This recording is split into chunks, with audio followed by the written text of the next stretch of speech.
కోట్లు కలిపితే కూడా 20,000 కోట్లు కాలేదు. దయచేసి బడ్జెట్ను సవరించి 20,000 కోట్లు కేటాయించండి. బీసీ సబ్ ప్లాన్ తీసుకురండి, మీరే చెప్పినారు తీసుకొస్తామని, తీసుకురావాలని చెప్పి కోరుతా ఉన్నా. అట్లాగే అధ్యక్ష, మీరు మరి మత్స్యకారులకు సంబంధించి గౌడన్లకు సంబంధించి 25% రిజర్వేషన్లు చేస్తామన్నారు, వైన్ షాప్లలో చేయండి. దళితుల విషయంలో, గిరిజనుల విషయంలో మీరే చెప్పారు అధ్యక్ష, కేసీఆర్ ప్రభుత్వం దళిత బంధు 10 లక్షలు ఇస్తున్నది, మేము 12 లక్షలు ఇస్తామన్నారు, ఇవ్వాలని చెప్పి నేను కోరుతా ఉన్నా. సవరించి అంచనాలు సవరించి 10,000 కోట్లు ఇవ్వాలని చెప్పి కోరుతా ఉన్నా. అదేవిధంగా గిరిజనులకు చెప్పినారు అధ్యక్ష, వాళ్ళకు కూడా కుటుంబానికి 12 లక్షలు ఇస్తామన్నారు, 12 లక్షలు ఇవ్వాలని చెప్పి కోరుతా ఉన్నా. సవరించి వారికి కూడా ఒక 5,000 కోట్లు కేటాయించాలని కోరుతా ఉన్నా. మైనారిటీ సబ్ ప్లాన్ చేస్తామన్నారు, తెమ్మని కోరుతా ఉన్నా. గత సంవత్సరం 3,000 కోట్ల బడ్జెట్ పెట్టారు, కానీ 1000 కోట్లే ఖర్చు అయింది అధ్యక్ష. దయచేసి నేను విజ్ఞప్తి చేస్తా ఉన్నా. ఇవాళ ఒక్క మాట చెప్పి నేను ముగిస్తాను అధ్యక్ష. ఇవాళ రాష్ట్రం అంతా ఏమనుకుంటారు అధ్యక్ష అంటే, ఎందుకంటే ఎల్లుండి రంజాన్ ఉన్నది సార్, అందుకే చెప్తా ఉన్నా. ఉర్దూ కూడా నాకు చాలా ఇష్టమైన లాంగ్వేజ్ సార్. అయిపోయింది సార్, ఐఎమ్ కంక్లూడ్. రాష్ట్రం అంతా ఒకటే అనుకుంటున్నారు సార్, సిర్ఫ్ జుబా పే తే झूठे वादे, दिल में थे सारे गलत इरादे, कांग्रेस को थी सिर्फ कुर्सी से प्यार, तेलंगाना की मिट्टी से की कैसी गद्दारी, वादों के धोखे बस यादों में रह गए, वादों के धोखे बस यादों में खो गए, और अवाम के अरमा ख्वाब बन के रह गए. तेलंगाना अंटे अध्यक्ष मोहब्बत का मकान अध्यक्ष. थोड़ा हिंदी उर्दू जानते हैं, हम भी थोड़ा हिंदी उर्दू जानते हैं. हम कोई तेलंगाना के लोग, कांग्रेस के लोग गद्दारी नहीं है, बात सही नहीं है. आप जो भी शहरी बोलना चाहिए 2-3 दिन से सीख लिए, ठीक है, मगर कांग्रेस को गद्दार मत बनाओ. तेलंगाना कांग्रेस को ऐसे गद्दार मत बनाओ. कांग्रेस के लिए तेलंगाना अरे దాని తర్వాత అధ్యక్ష, ఇది 2014 మేనిఫెస్టో, ఇప్పటిదాకా కాంగ్రెస్ సంబంధించిన అనేక 15 నెలల అంశాల మీద చెప్పినారు అన్నారు. చెప్పండి, అరే 15 నెలల పరిపాలనకు సంబంధించిన అంశాలు చెప్పారు అధ్యక్ష.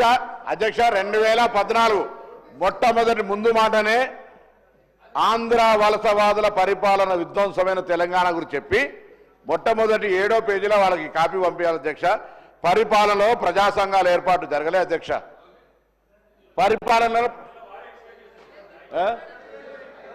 మంత్రి గారు, మా మిత్రుడు దీని గురించి కూడా ఒక మొత్తం చెప్పేదాన్ని కంక్లూడ్ చేసేసారు. వారు డిస్టర్బ్ చేయకపోతే ఇప్పటికి అయిపోతున్నా సార్. సార్ నేను ఒకటే చివరిగా విజ్ఞప్తి చేసేది ఒకటే సార్, మొన్న కేంద్ర బడ్జెట్ చూసినా, ఇప్పుడు రాష్ట్ర బడ్జెట్ చూసినా, తెలంగాణ ప్రజలకు ఒకటి అర్థమైపోయింది సార్, 2 ఢిల్లీ పార్టీలు తెలంగాణకు సవతి తల్లులే అన్నది అర్థమైపోయింది. ఖచ్చితంగా మా నాయకుడు చెప్పినట్టుగా ఎన్ని తిట్లన్నా తింటాం, ముఖ్యమంత్రి గారు ఎంత దూషించినా పడతాం, మంత్రులు కూడా మమ్మల్ని ఎంత దూషించినా దీవెనలుగానే తీసుకుంటాం, కానీ జైళ్లకు భయపడం, కేసులకు భయపడం, అడుగుతూనే ఉంటాం. మీ 420 హామీల విషయంలో అడుగుతూనే ఉంటాం. జై తెలంగాణ, జై కేసీఆర్. ధన్యవాదాలు అధ్యక్ష. ఇప్పటి వరకు కేటీఆర్ గారు కేంద్ర ప్రభుత్వం మీద చాలా అక్కసి కట్టుతూ అనేకమైనటువంటి ఆరోపణలు చేయడం చాలా బాధాకరం. మరి అయిపోయినాక ఒక్క నిమిషం, ఒక్క సెకండ్ అధ్యక్ష, వారి ప్రసంగంలో సరే అన్ని అంశాలు వారి గురించి ప్రస్తావించకుండా నేను ప్రాతినిధ్యం వహిస్తున్న నియోజకవర్గానికి సంబంధించిన ఒక అంశం మీద కూడా మాట్లాడారు. గతంలో లేదా గౌరవెల్లి బాధ్యత నాదే సార్ అంటే కేసీఆర్ గారికి ఇప్పటికి గౌరవెల్లి కాలేదు. అటువంటి కొంత నేను హరీష్ రావు గారు కూడా నీటిపారుదల శాఖ మంత్రుని ఎక్కువసేపు చెప్పా. ఎందుకంటే కాన్స్టిట్యున్సీ ప్రజలు కూడా ఎట్లీస్ట్ అయితే తప్పుడు సమాచారం అప్పుడే కంప్లీట్ అయింది అనుకునే పరిస్థితి ఉండదని దాన్ని చెప్తా. నిర్వాసితులకు సంబంధించిన అంశం మీద కూడా గోడ ఎట్లెట్లా అర్ధరాత్రి కొట్టినా మీకు చూపించేటువంటి ప్రయత్నం చేస్తున్నాను అధ్యక్ష. ధన్యవాదాలు అధ్యక్ష. ఈరోజు అప్రోప్రియేషన్ బిల్ మీద అవకాశం ఇచ్చినందుకు ధన్యవాదాలు తెలియజేస్తూ అనేకమైనటువంటి అంశాల అధ్యక్ష. మరి ఇప్పటి వరకు కేటీఆర్ గారు అనేకమైనటువంటి ఆరోపణలు కేంద్ర ప్రభుత్వం మీద చేయడం చాలా బాధాకరం అధ్యక్ష. వారి అధికారంలో ఉన్న 10 సంవత్సరాలు అనేకమైనటువంటి నిధులు కేంద్రం నుంచి తెచ్చుకొని లక్షలాది కోట్ల రూపాయలు ఇక్కడ అభివృద్ధి చేసిన తర్వాత కూడా ఏదో కేంద్ర ప్రభుత్వం ఏమీ చేయనట్టుగా మరి యూనివర్సిటీ రానట్టుగా చెప్తా ఉన్నారు కదా అధ్యక్ష.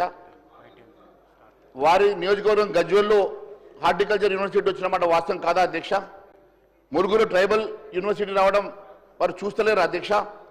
ఎయిమ్స్ ఈరోజు all India institute of medical sciences Delhi తర్వాత అంత గొప్పటి ఇన్స్టిట్యూషన్ బీబీనగర్ మనం కట్టుకుంటున్నమాట వాస్తవం కాదా అధ్యక్ష?